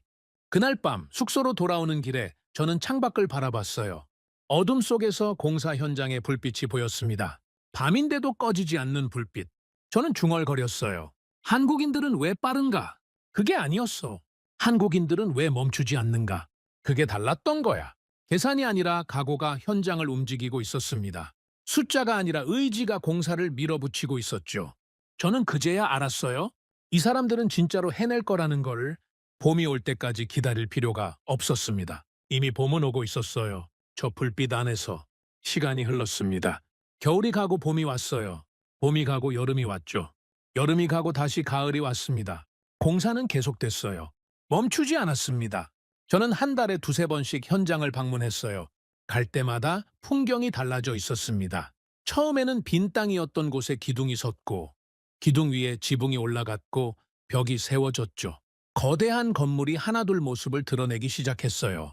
유럽 언론들은 여전히 회의적이었습니다. 기아 슬로바키아 공장 공사 진행 중. 그러나 완공까지 아직 2, 3년 남아. 전문가들, 일정 지연 불가피 전망. 겨울철 공사 강행으로 품질 문제 우려도. 마틴이 신문을 읽으며 한숨을 쉬었어요. 이 사람들 아직도 믿지 않네. 그러게, 직접 보지 않으면 모르는 거야. 근데 솔직히 나도 좀 걱정돼. 1년 반 안에 된다고 했잖아. 진짜 가능한 거야? 저도 확신이 없었어요. 유럽 기준으로는 최소 3, 4년이 걸리는 규모였거든요. 1년 반이라니 상식적으로 말이 안 됐습니다. 하지만 현장을 볼 때마다 조금씩 믿음이 생겼어요. 이 사람들은 진짜로 해내려고 하고 있구나. 말뿐이 아니구나. 그해 가을 현장 감독에게서 전화가 왔습니다. 차관님, 다음 달에 한번 오십시오. 무슨 일입니까? 보여드릴 게 있습니다. 전화를 끊고 저는 마틴에게 말했어요. 뭔가 있나 봐. 다음 달에 현장 가자. 좋은 소식이면 좋겠다. 다음 달 저와 마틴은 진리나로 향했습니다. 차로 3시간 거리였어요. 예전에는 그 시간이 길게 느껴졌는데 이제는 익숙해졌죠. 현장에 도착한 순간 저는 눈을 의심했습니다. 공장이 서 있었어요. 완전한 형태의 공장이었습니다. 거대한 건물들이 줄지어 있었고 굴뚝이 솟아 있었고 주차장이 깔려 있었죠. 불과 1년 전만 해도 풀만 무성하던 빈 땅이었는데 마틴, 저거 봐. 이게 진짜야? 우리는 차에서 내려 현장으로 걸어갔습니다. 감독이 마중을 나왔어요. 오셨습니까, 차관님? 이게 어떻게 된 겁니까? 벌써 이 정도까지 됐어요? 감독이 웃었습니다. 아직 끝난 게 아닙니다. 내부 설비 작업이 남았어요. 하지만 건물은 거의 완성됐습니다. 일정이 어떻게 됩니까? 예정대로입니다. 내년 말까지 첫 양산 차량을 출고할 계획입니다. 내년 말. 그러면 정확히 1년 반이었어요. 약속한 그대로. 저는 믿기지 않았습니다. 정말 가능합니까? 농담 아니고요. 감독이 진지한 표정으로 대답했어요. 차관님, 저희는 약속을 지키려고 여기 온 겁니다. 약속을 못 지키면 온 의미가 없죠. 저는 그 말을 가슴에 새겼습니다. 그로부터 1년이 더 흘렀어요. 2006년 12월이 다가왔습니다. 첫 양산 차량 출고식 날이었어요. 저는 아침 일찍 일어나 양복을 차려입었습니다. 손이 떨렸어요. 긴장 때문이 아니었습니다. 감격 때문이었죠. 마틴이 저를 태우러 왔어요. 이반 준비됐어? 됐어. 떨려? 솔직히 많이. 차를 타고 진리나로 향했습니다. 도착하니 공장 앞에 사람들이 가득했어요. 슬로바키아 정부 관계자들, 기아 자동차 경영진, 언론 기자들, 그리고 공장에서 일하게 될 슬로바키아 노동자들. 단상이 마련되어 있었고 그 앞에 거대한 커튼이 쳐져 있었습니다. 커튼 뒤에 뭔가가 있었어요. 첫 번째 양산 차량이었죠. 기아 자동차 측 대표가 마이크를 잡았습니다. 오늘 이 자리에 함께해 주신 모든 분들께 감사드립니다. 오늘은 기아 자동차 슬로바키아 공장의 역사적인 날입니다. 박수 소리가 터져 나왔어요. 저희가 이 땅에 첫 삽을 뜬 것이 불과 1년 반 전입니다. 많은 분들이 불가능하다고 했습니다. 3, 4년은 걸릴 거라고 했죠. 겨울을 넘기지 못할 거라고 했습니다. 대표가 잠시 말을 멈췄어요. 하지만 저희는 해냈습니다. 약속한 대로 1년 반 만에 첫 양산 차량을 출고합니다. 함성이 터졌어요. 저도 모르게 눈시울이 뜨거워졌습니다. 이제 그 차를 보여드리겠습니다. 커튼이 천천히 걷혔어요. 그리고 그 뒤에서 반짝이는 자동차 한 대가 모습을 드러냈습니다. 은색 차체가 햇빛에 빛나고 있었어요. 슬로바키아의 하늘 아래서, 슬로바키아의 땅 위에서, 슬로바키아 사람들의 손으로 만들어진 자동차. 저는 숨이 막혔습니다. 그날 공장 바닥을 굴러나온 저 차는 단순한 금속 덩어리가 아니었어요. 희망이었습니다. 미래였죠. 증명이었습니다. 우리도 할 수 있다는 증명. 기자들이 사진을 찍어댔어요. 플래시가 터지고 카메라 셔터 소리가 울렸습니다. 마틴이 제 옆에서 말했어요. 이반, 해냈어. 진짜로 해냈어. 그러게. 꿈만 같아. 근데 저 차 품질은 괜찮을까? 이렇게 빨리 만들어서. 솔직히 저도 같은 걱정을 했어요. 속도가 빠르면 품질이 떨어지는 게 보통이잖아요? 그런데 나중에 품질 검사 결과가 나왔을 때 저는 다시 한번 놀랐습니다. 유럽 기준을 통과한 거예요. 아니, 통과한 정도가 아니라 상위권이었습니다. 유럽 자동차 업계가 술렁거렸어요. 어떻게 이렇게 빨리 지으면서 품질까지 맞출 수 있지? 언론의 논조가 바뀌기 시작했습니다. 기아 슬로바키아 공장 1년 반 만에 완공. 유럽 업계 충격. 불가능하다던 일정 준수. 품질까지 검증. 동유럽 자동차 산업에 새로운 강자 등장하나. 하지만 모든 게 순조로운 건 아니었어요. 시장의 반응은 차가웠습니다. 유럽 소비자들의 인식은 여전히 부정적이었거든요. 한국 차 싸구려 아니야? 품질이 좋다고? 믿을 수 있어? 유럽 차나 일본 차가 더 낫지. 굳이 한국 차를 왜 사? 첫 양산 차량이 출고됐지만 판매는 기대만큼 되지 않았어요. 편견의 벽이 너무 높았습니다. 어느 날 기아 자동차 측과 회의가 있었어요. 분위기가 무거웠습니다. 판매 실적이 예상보다 저조합니다. 마케팅 담당자가 보고했어요. 소비자들이 한국 브랜드에 대한 신뢰가 부족합니다. 품질은 좋은데 이미지가 안 좋아요. 어떻게 해야 합니까? 잠시 침묵이 흘렀어요. 그때 기아 측 대표가 입을 열었습니다. 방법이 하나 있습니다. 뭡니까? 7년 무상 보증을 선언하겠습니다. 회의실이 술렁거렸어요. 저도 놀랐습니다. 7년이요? 보통 2, 3년 아닙니까? 네, 7년입니다. 유럽에서 가장 긴 보증 기간이 될 겁니다. 그게 가능합니까? 만약 문제가 생기면 엄청난 비용이 들 텐데 대표가 단호하게 말했어요. 가능합니다. 저희 차에 자신이 있으니까요. 하지만 위험 부담이. 차관님, 저희는 이미 위험을 감수하고 여기 왔습니다. 불가능하다는 곳에 공장을 지었어요. 3, 4년 걸린다는 걸 1년 반 만에 해냈고요. 이제 소비자들에게 증명할 차례입니다. 대표가 자리에서 일어났어요. 7년 보증은 마케팅이 아닙니다. 각오의 증명이에요. 우리 차를 믿어달라는 약속입니다. 저는 그 눈빛을 봤어요. 진심이었습니다. 실패하면 어떻게 됩니까? 실패하면 저희 회사가 흔들릴 겁니다. 보증 비용만으로 파산할 수도 있어요. 그런데도 하시겠다고요? 네, 해야 합니다. 안 하면 영원히 이 시장에서 인정받지 못해요. 배수진이었어요. 뒤로 물러설 곳을 없앤 거죠. 성공하면 도약하고 실패하면 무너지는 7년 무상 보증 발표가 나가자 유럽 시장이 다시 술렁거렸습니다. 한국 회사가 7년 보증을 제정신 아닌 거 아니야? 자신감인가 무모함인가? 만약 진짜 7년 동안 무상 수리해준다면 처음에는 반신반의하는 사람들이 많았어요. 하지만 시간이 지나면서 변화가 생기기 시작했습니다. 7년이면 꽤 오래 타는 건데 그동안 무상이라면 손해볼 건 없잖아? 한번 타봐. 괜찮으면 계속 타면 되고 아니면 수리받으면 되니까. 소비자들이 조금씩 마음을 열기 시작했어요. 판매량이 서서히 올라갔습니다. 그리고 실제로 차를 타본 사람들의 반응이 달라졌어요. 생각보다 괜찮은데? 품질이 좋네. 유럽 차랑 비교해도 뒤지지 않아. 디자인도 세련됐고. 이 가격에 이 정도면 가성비 좋다. 입소문이 퍼지기 시작했습니다. 한 사람이 사면 주변 사람에게 추천하고 그 사람이 또 사고. 눈덩이처럼 불어났어요. 공장의 생산량이 늘어났습니다. 처음에는 하루에 몇십 대 만들던 게 몇백 대가 됐어요.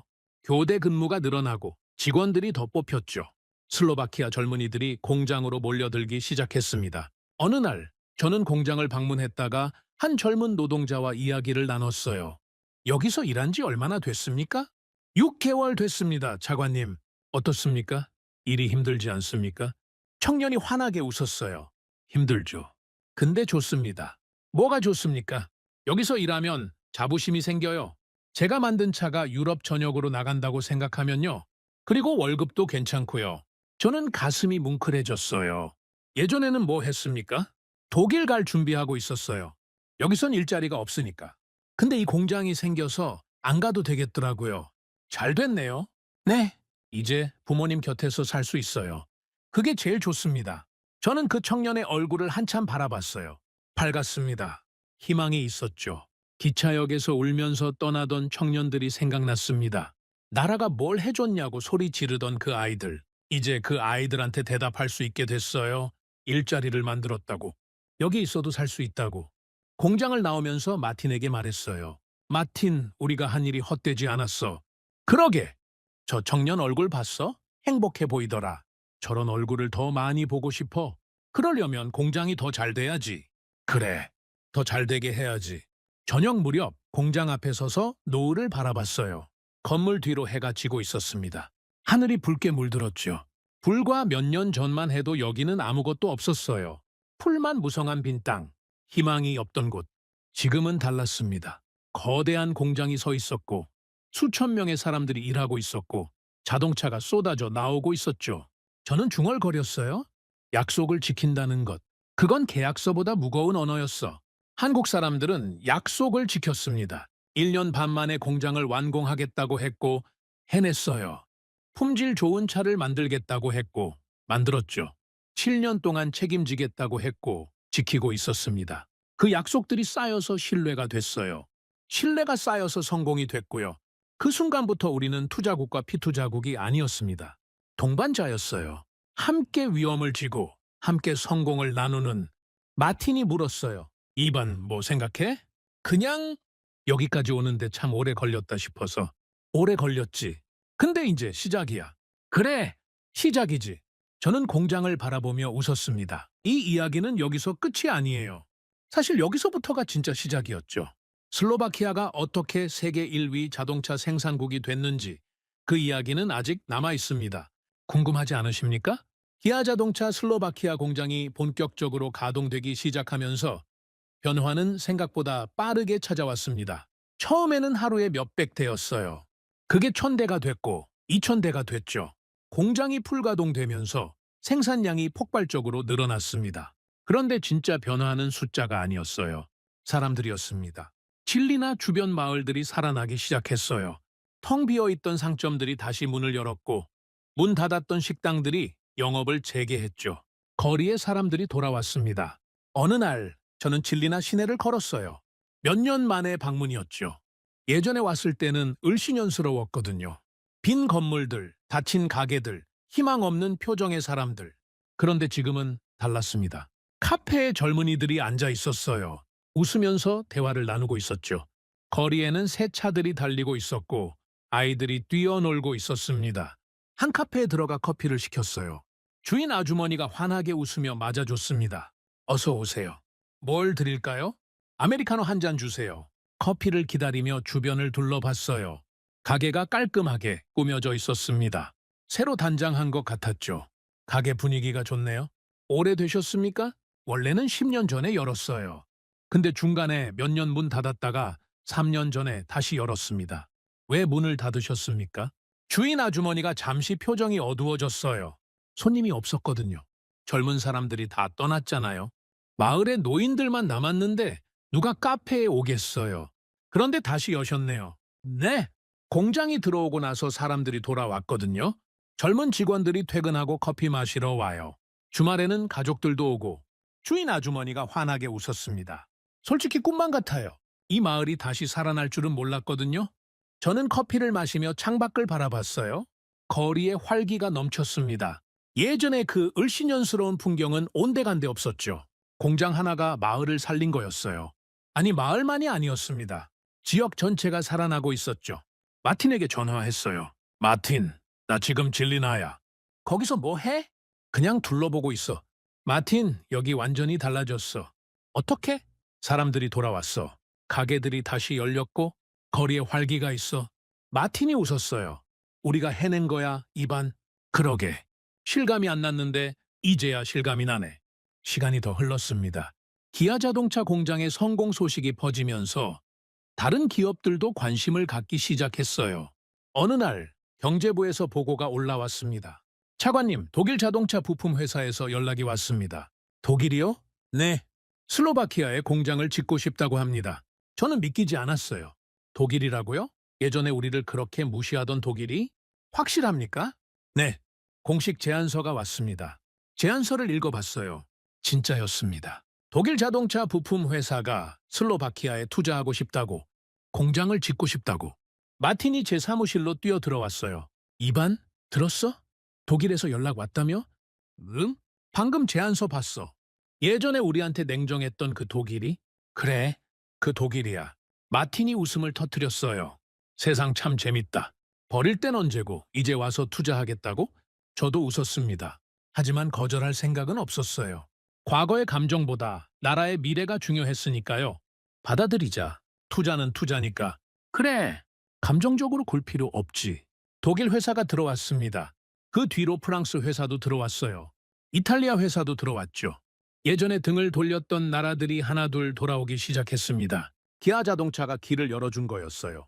첫 번째로 위험을 감수하고 들어온 덕분에 다른 기업들도 따라 들어올 수 있게 된 거죠.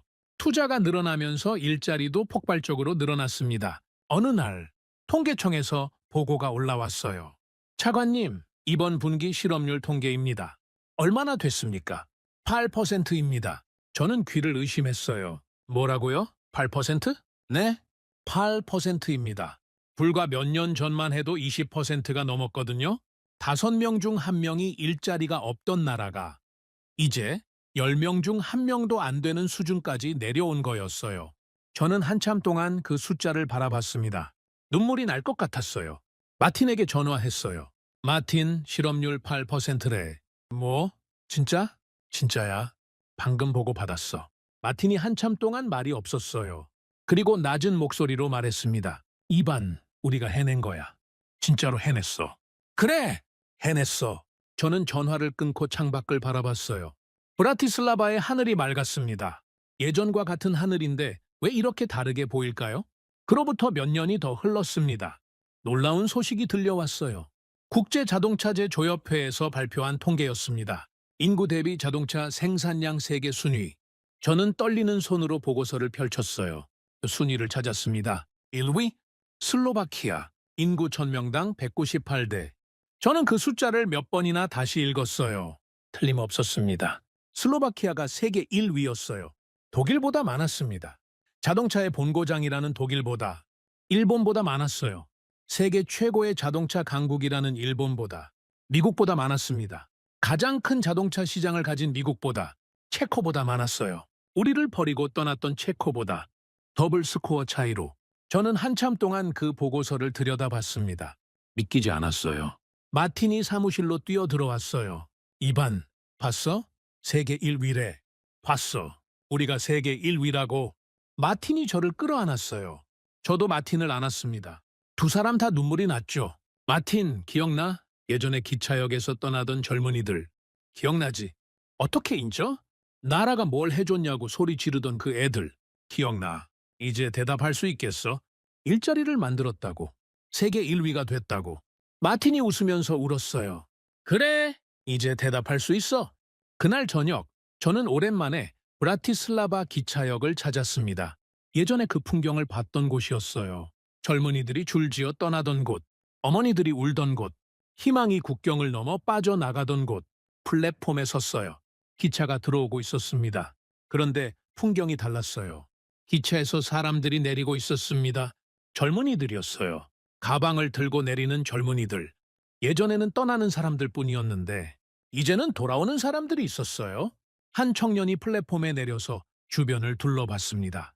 그리고 누군가를 발견하고 손을 흔들었어요. 엄마! 나이든 여성이 달려왔어요. 청년을 끌어안았습니다. 왔구나. 진짜 왔구나. 응, 왔어. 이제 안 가. 취직됐다며? 기아 공장? 응. 다음 주부터 출근이야. 어머니가 울었어요. 하지만 예전과는 다른 눈물이었습니다. 슬픔이 아니라 기쁨의 눈물이었죠. 이제 안 가도 돼. 여기서 살 수 있어. 응, 엄마. 이제 안 가. 여기가 내 나라니까. 저는 그 광경을 지켜보면서 눈물이 흘렀어요. 참을 수가 없었습니다. 여기가 내 나라니까. 그 말이 가슴을 파고들었어요. 예전에는 이 나라를 떠나고 싶어 하던 젊은이들이 이제는 이 나라에 남고 싶어 했습니다. 그게 우리가 해낸 일이었어요. 집으로 돌아오는 길, 저는 걸으면서 생각했습니다. 기아 자동차가 처음 왔을 때 모두가 미쳤다고 했어요. 저 산골짜기에서 뭘 하겠냐고, 실패할 거라고, 몇 년 안에 철수할 거라고. 틀렸습니다. 전부 다. 그들은 떠나지 않았어요. 오히려 더 많이 왔죠. 공장을 더 크게 만들었고, 더 많은 차를 만들었고, 더 많은 일자리를 만들었습니다. 그리고 그 뒤를 따라 다른 기업들도 왔어요. 독일 회사가 왔고, 프랑스 회사가 왔고, 일본 회사도 왔습니다. 예전에 등을 돌렸던 나라들이 전부 돌아왔죠. 슬로바키아는 더 이상 투자의 블랙홀이 아니었어요. 유럽의 자동차 심장이 됐습니다. 며칠 뒤 국제경제포럼에서 발표가 있었어요. 슬로바키아의 경제 성장 사례를 소개하는 자리였습니다. 저는 연단에 올랐어요. 객석에는 각국의 경제 관료들과 기업인들이 앉아 있었습니다. 슬로바키아는 불과 10여 년 전만 해도 유럽에서 가장 가난한 나라 중 하나였습니다. 청중이 조용히 듣고 있었어요. 실업률이 20%를 넘었고 젊은이들은 떠나고 있었습니다. 외국 기업들은 투자의 블랙홀이라고 불렀죠. 아무도 우리를 원하지 않았습니다. 저는 잠시 말을 멈췄어요. 하지만 한 기업이 손을 내밀었습니다. 한국의 기아 자동차였죠. 모두가 불가능하다고 했을 때 그들은 가능하다고 했습니다. 조건이 나쁘다고 했을 때 그들은 각오를 봤다고 했어요. 청중 사이에서 웅성거리는 소리가 들렸습니다. 그들은 약속을 지켰습니다. 1년 반 만에 공장을 완공했고 품질 좋은 차를 만들었고 일자리를 만들었어요. 그리고 그 뒤를 따라 다른 기업들도 왔습니다. 저는 객석을 둘러봤어요. 오늘 슬로바키아는 인구 대비 자동차 생산량 세계 1위입니다. 실업률은 10% 아래로 떨어졌고 젊은이들은 더 이상 떠나지 않습니다. 아니, 오히려 돌아오고 있어요. 박수 소리가 터져 나왔습니다. 이 자리를 빌려 감사의 말씀을 드리고 싶습니다. 아무도 우리를 원하지 않았을 때 손을 내밀어준 한국에, 함께 위험을 감수하고 함께 성공을 만들어준 기아 자동차에, 그들이 없었다면 오늘의 슬로바키아도 없었을 겁니다. 저는 고개를 숙였어요. 감사합니다. 박수가 쏟아졌습니다. 저는 연단을 내려오면서 생각했어요. 이게 끝이 아니다. 이건 시작이다. 슬로바키아와 한국의 관계는 단순한 투자국과 피투자국이 아니었어요. 함께 위기를 넘긴 동반자였습니다. 함께 성공을 만든 파트너였죠. 그리고 그 관계는 자동차를 넘어서 더 넓은 곳으로 확장되고 있었습니다.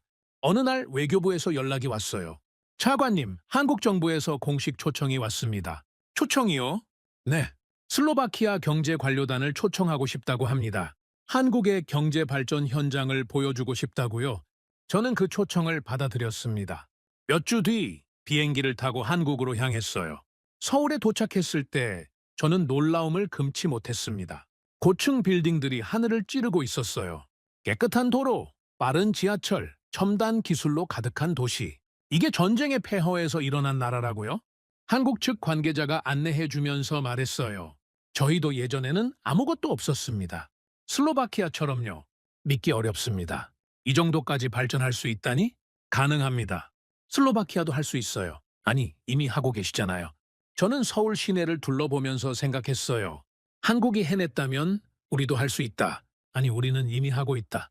한국 방문을 마치고 돌아오는 비행기 안에서 저는 창밖을 바라봤습니다. 구름 아래로 땅이 보였어요. 어디쯤일까? 슬로바키아가 가까워지고 있었습니다.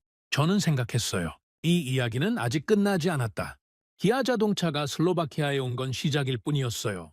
그 뒤로 많은 일들이 일어났고 앞으로도 많은 일들이 일어날 겁니다. 하지만 한 가지는 분명했어요. 우리는 혼자가 아니었다. 아무도 원하지 않았을 때 손을 내밀어준 나라가 있었습니다. 함께 위험을 감수하고 함께 성공을 만들어준 파트너가 있었죠. 그 파트너 덕분에 우리는 여기까지 왔어요. 그리고 앞으로 더 멀리 갈 수 있을 겁니다. 비행기가 브라티슬라바 공항에 착륙했습니다. 저는 창밖을 바라봤어요. 내 나라, 슬로바키아. 더 이상 지도에서 사라질 뻔한 나라가 아니었어요. 세계가 주목하는 나라였습니다. 자동차 생산량 세계 1위의 나라. 저는 미소를 지었어요. 그리고 이 모든 게 한 통의 전화에서 시작됐다는 걸 떠올렸습니다. 밤 10시가 넘은 시간에 울린 전화. 한국에서 온 전화. 그 전화 한 통이 이 나라의 운명을 바꿨어요. 다시 처음으로 돌아가겠습니다. 일본에서 연락이 왔어요. 슬로바키아와 다시 손잡고 싶다는 내용이었죠. 저는 전화를 끊고 창밖을 바라봤습니다. 10여 년 전이 떠올랐어요. 그들이 우리를 어떻게 대했는지. 바다에 돈을 던지는 게 낫다고 했던 그 비웃음. 서류 한 장으로 우리를 잘라버렸던 그 차가움. 그런데 이제 와서 손을 내밀겠다고요. 솔직히 말하면 화가 나지 않았습니다. 분노는 이미 오래전에 사라졌어요. 대신 다른 감정이 밀려왔죠. 담담함이었습니다. 저는 전화기를 내려놓고 의자에 깊이 앉았어요. 그리고 생각했습니다. 참 멀리도 왔구나. 마틴이 사무실로 들어왔어요. 이반, 무슨 전화였어? 일본에서 왔어. 일본? 뭐래? 협력하자고 하더라. 자동차 라인 공유 검토하고 싶다고. 마틴이 피식 웃었어요. 세상 참 재밌다. 버릴 땐 언제고. 그러게. 어떻게 할 거야? 받아들일 거야? 저는 잠시 생각했습니다. 그리고 대답했어요. 검토는 해봐야지. 감정적으로 거절할 이유는 없으니까. 속이 넓네? 속이 넓은 게 아니야. 이제 우리가 선택하는 입장이니까 여유가 생긴 거지. 마틴이 고개를 끄덕였어요. 그래! 이제 우리가 갑이니까. 갑. 그 단어가 묘하게 느껴졌습니다. 예전에는 상상도 못했던 위치였거든요. 저는 자리에서 일어나 창가로 걸어갔어요. 브라티슬라바의 풍경이 눈에 들어왔습니다. 고층 빌딩들, 바쁘게 달리는 자동차들, 활기찬 거리. 마틴, 기억나? 예전에 이 창문으로 뭐가 보였는지. 뭐가 보였는데? 대형빈 기어리, 문 닫은 가게들, 희망 없는 사람들. 기억나지? 어떻게 잊어? 지금은 달라. 완전히 달라졌어. 마틴이 제 옆에 섰어요. 함께 창밖을 바라봤습니다. 이반, 우리가 해낸 거야. 아니, 우리만 한 게 아니야. 그럼 누가 했는데? 저는 잠시 침묵했어요. 그리고 말했습니다. 한국이 해줬지. 기아가 해줬어. 우리는 그냥 기회를 잡은 거야. 마틴이 고개를 끄덕였어요. 마야, 그 사람들이 안 왔으면 지금 우리 어떻게 됐을까? 생각하기도 싫다. 저는 다시 책상으로 돌아와 앉았습니다. 서랍을 열었어요. 오래된 서류 한 장이 들어있었죠. 10여 년 전 일본 조사단이 남기고 간 보고서였습니다. 이 지역에 생산시설을 건설하는 것은 사실상 무모한 행위에 해당함. 저는 그 문장을 다시 읽었어요. 쓴웃음이 나왔습니다. 무모한 행위. 그들은 그렇게 말했죠. 하지만 우리는 살아남았어요. 아니, 살아남은 정도가 아니라 번영했습니다. 세계 1위가 됐어요. 서류를 다시 서랍에 넣었습니다. 그리고 생각했어요. 이 서류는 버리지 않을 거야. 평생 간직할 거야. 우리가 어디서 시작했는지 잊지 않기 위해서. 며칠 뒤 기아 자동차 슬로바키아 공장 10주년 기념식이 열렸습니다. 진리나 공장 앞에 대형 무대가 설치됐어요. 수천 명의 사람들이 모였습니다. 슬로바키아 정부 관계자들, 기아 자동차 경영진, 공장 직원들, 그리고 지역 주민들. 저는 내빈석에 앉아 무대를 바라봤어요. 10년. 참 긴 시간이었습니다. 하지만 돌아보면 눈 깜짝할 사이 같기도 했죠. 기아 자동차 측 대표가 연단에 올랐어요. 오늘 이 자리에 함께해 주신 모든 분들께 감사드립니다. 10년 전 저희가 이 땅에 첫 삽을 뜰 때만 해도 많은 분들이 의문을 품으셨습니다. 청중이 조용히 듣고 있었어요. 왜 슬로바키아인가? 왜 폴란드가 아닌가? 왜 조건이 더 좋은 곳을 두고 이 산골짜기를 선택하는가? 대표가 잠시 말을 멈췄습니다. 저희의 대답은 간단했습니다. 조건이 좋은 곳이 아니라 우리를 가장 절실히 원하는 곳으로 간다. 박수가 터져 나왔어요. 슬로바키아는 저희를 원했습니다. 간절하게 원했어요. 국가의 자존심을 내려놓으면서까지 저희를 선택해달라고 했습니다. 그 진심에 저희는 응답했습니다.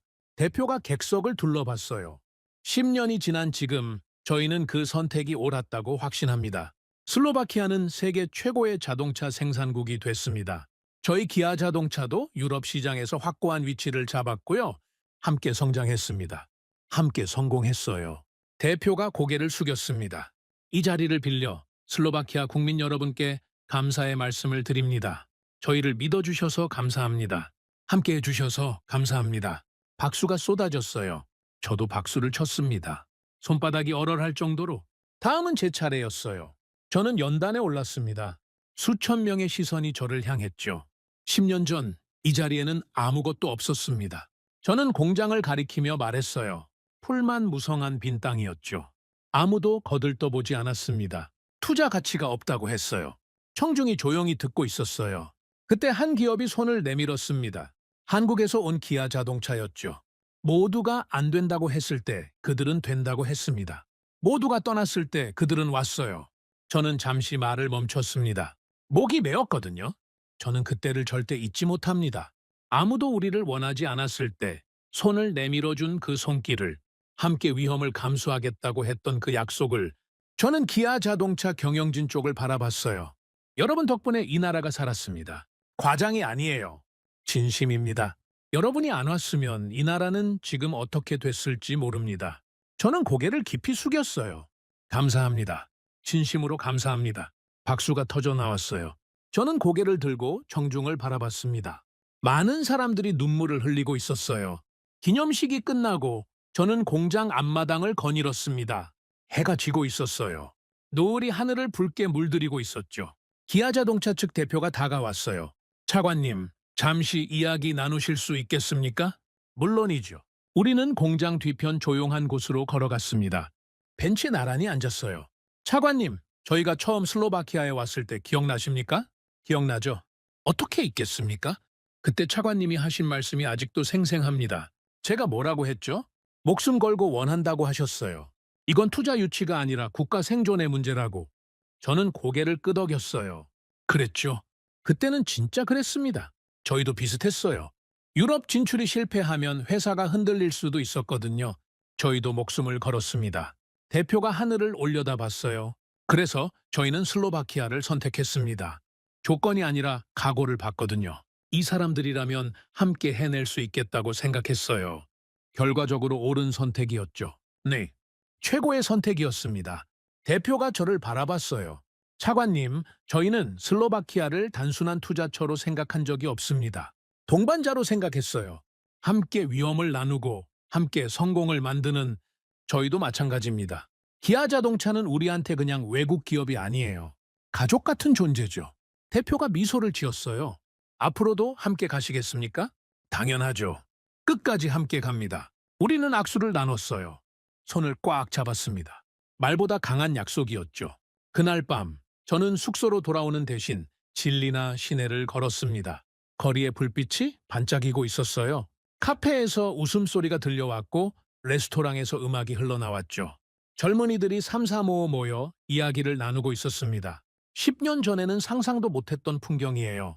한 술집 앞을 지나가는데 안에서 노래소리가 들렸어요. 슬로바키아 민요였습니다. 사람들이 함께 부르고 있었죠. 저는 잠시 발걸음을 멈추고 들었어요. 가사가 귀에 들어왔습니다. 우리의 땅, 우리의 하늘, 우리의 미래. 눈물이 났어요. 참을 수가 없었습니다. 우리의 미래. 예전에는 없다고 생각했던 그것, 이제는 있었어요. 분명히 있었습니다. 다음 날 아침, 저는 브라티슬라바로 돌아왔습니다. 사무실에 출근해서 책상 앞에 앉았어요. 마티니 커피를 들고 들어왔습니다. 이반, 어젯밤 잘 잤어? 오랜만에 푹 잤어. 기념식 잘 끝났다며? 뉴스에서 봤어. 잘 끝났어. 마티니 커피를 건네며 말했어요. 이반, 우리 이제 뭐 하지? 뭘 뭐 해? 계속 하는 거지. 뭘? 이 나라를 더 좋게 만드는 거. 더 많은 일자리를 만들고 더 많은 젊은이들이 남을 수 있게 하는 거. 마틴이 웃었어요. 욕심 많네. 욕심이 아니야. 책임이지. 여기까지 왔으면 더 멀리 가야지. 저는 창밖을 바라봤어요. 브라티슬라바의 하늘이 맑았습니다. 마틴, 예전에 비엔나 불빛 보면서 뭐라고 했는지 기억나? 뭐라고 했는데 저쪽은 빛나고 우리는 꺼져가고 있다고. 기억나. 그때 진짜 암담했지. 지금은 어때? 마틴이 창밖을 바라봤어요. 그리고 미소를 지었습니다. 지금은 우리도 빛나고 있어. 그래, 우리도 빛나고 있어. 저는 커피를 한 모금 마셨어요. 따뜻한 기운이 몸 안으로 퍼졌습니다. 이 이야기를 시작할 때 저는 일본에서 온 전화 이야기를 했습니다. 다시 손잡고 싶다는 연락이요. 그 전화를 받고 저는 화가 났어요. 버릴 땐 언제고 이제 와서 손을 내미는 거냐고. 웃기지 마시라고. 하지만 지금 생각해보면 그게 중요한 게 아니었어요. 중요한 건 우리가 여기까지 왔다는 거였습니다. 아무도 원하지 않았던 나라가 모두가 원하는 나라가 됐다는 거. 선택받지 못했던 나라가 이제는 선택하는 나라가 됐다는 거. 그리고 그 여정에 함께 해준 동반자가 있었다는 거. 한국, 기아 자동차. 그들은 우리에게 물건을 판 게 아니었어요. 기회를 줬습니다. 희망을 줬어요. 미래를 줬죠. 저는 그 은혜를 평생 잊지 못할 겁니다. 이 글을 읽고 계신 여러분께 한 가지만 말씀드리고 싶어요. 포기하지 마십시오. 아무도 여러분을 원하지 않는 것 같아도, 모든 문이 닫힌 것 같아도, 희망이 없는 것 같아도 포기하지 마십시오. 언젠가 손을 내밀어 주는 사람이 나타날 겁니다. 그 손을 꼭 잡으십시오. 그리고 함께 가십시오. 우리도 그랬습니다. 그래서 여기까지 왔어요. 여러분도 할 수 있습니다. 창밖을 바라봅니다. 해가 지고 있어요. 노을이 하늘을 붉게 물들이고 있습니다. 아름답습니다. 정말 아름다워요. 10여 년 전 같은 하늘을 보면서 절망했던 기억이 납니다. 이 나라가 끝날 수도 있겠다고 생각했죠. 하지만 끝나지 않았어요. 오히려 새롭게 시작됐습니다. 그리고 그 시작은 한 통의 전화에서 비롯됐어요. 밤 10시가 넘은 시간에 울린 전화. 한국에서 온 전화. 슬로바키아의 자동차 공장 건설을 검토하고 있습니다. 직접 만나뵐 수 있겠습니까? 그 전화 한 통이 이 나라의 운명을 바꿨습니다. 그리고 저는 그 이야기를 여러분께 들려드렸어요. 감사합니다. 끝까지 들어주셔서 감사합니다. 저는 이반 노바크입니다. 슬로바키아의 부활을 지켜본 사람, 그리고 한국이라는 나라를 평생 잊지 못할 사람. 오늘의 사연은 여기까지입니다. 구독과 좋아요는 영상 제작에 아주 큰 힘이 됩니다. 지금까지 감동테라스 저는 소희였습니다. 오늘도 우리 구독자님들의 가정에 따뜻한 행복이 가득하시길 진심으로 바라겠습니다. 긴 영상 끝까지 시청해주셔서 정말 감사합니다. 내일 더 좋은 이야기로 찾아뵙겠습니다. 감사합니다.